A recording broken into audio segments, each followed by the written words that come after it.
guys, Jennifer Carney here, owner of Carney's Tutoring. I'm posting this isn't a live video. We have some technical difficulties getting that posted for you. So I'm just going to go ahead and do a regular video and post this on our Facebook page for you. So I hope you guys are doing well. What I'm going to do is I'm going to go through the SAT and ACT and information you need to know. But first I'm going to start with the differences between the old SAT and the new redesigned SAT that came out in March of 2016. So some of your students may have already taken it, or some may be preparing to take it. So let's compare what the differences are and what they're going to be seeing as changes coming up. So the new SAT now includes evidence-based reading and writing. And that means that they're going to have a paragraph or more of information, and then they're going to have to use that to answer questions. So I related a lot to the STAR test. The students are very used to seeing that paragraph formatted and then pulling the information from there to answer the questions.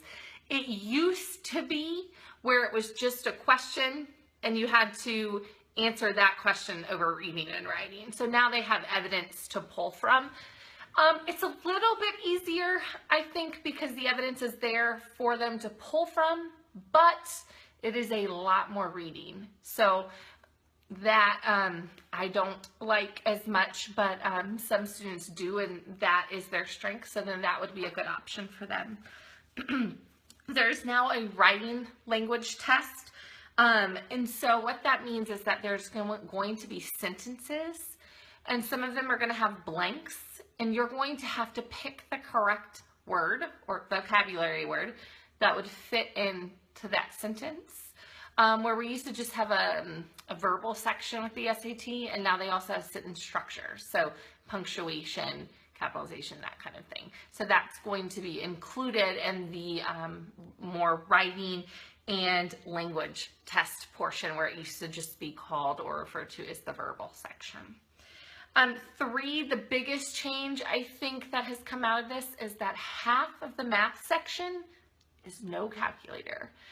So I know and tutor a lot of students, and they rely on that calculator. So if your student does, half of this math section on the new SAT is no calculator.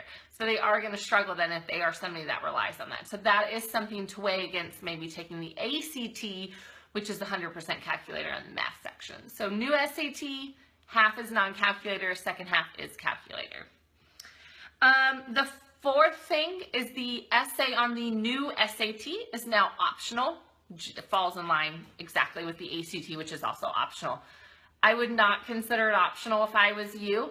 The colleges that you are going to require an essay from either the SAT or ACT. So consider it a mandatory item that you're going to do. It is not optional if you're going to be applying to those colleges. Okay, so just go ahead and take it. It adds 50 minutes to the test. Both tests run right under 4 hours. They're right in line, give or take a few minutes, exactly the same amount of time.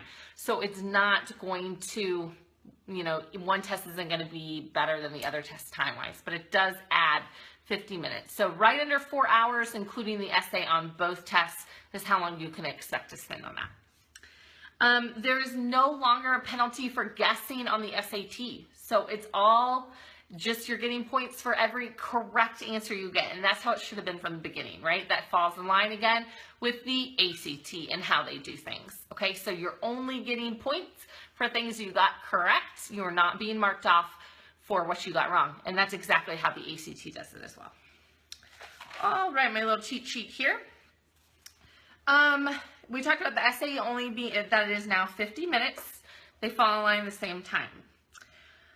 Okay, so back in the day, when I took the SAT was very prominent down in the South.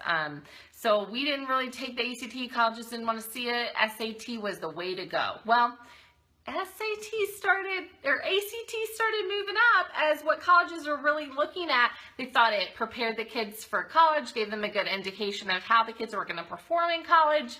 It was just a better overall test. The SAT took notice to that, and that's why you see now a redesigned SAT that came out last March, because they saw that less students were taking the SAT and turning towards the ACT. So SAT redesigned itself, and here we are today. Colleges are going to look at either one. They do not favor one over the other at this point. So you want to pick which one your child is going to have the most strengths at. Like I said before, SAT, half of the calculator section or math section is no calculator. If that's really going to weigh on your kid, that's a check mark in the ACT column. So you need to take that into consideration. When you want to take your SAT or ACT is after at least the first half of Algebra 2. If you are an honors student, you're taking Algebra 2 your 10th grade year. Okay, so you're going to want to take it after the halfway through that year. And then if you're an on-level student, you're taking that your 11th grade year. So you're going to want to take this at least halfway after that. So after December, after our Christmas break. I recommend that you take it the summer after you've taken Algebra 2.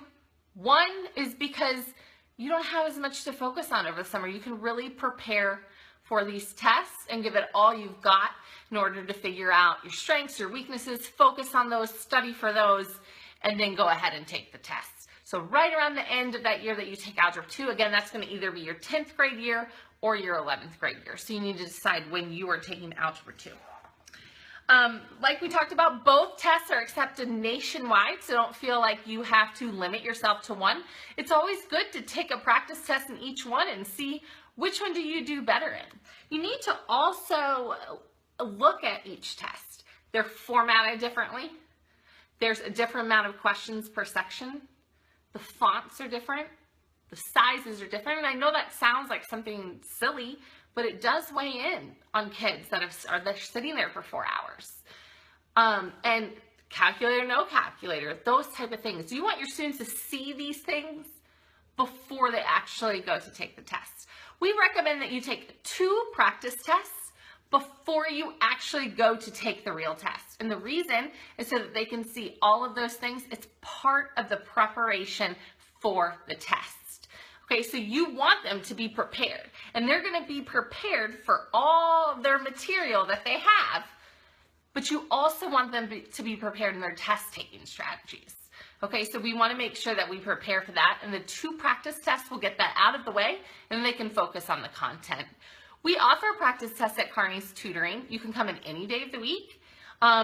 We offer them Monday through Thursday every week.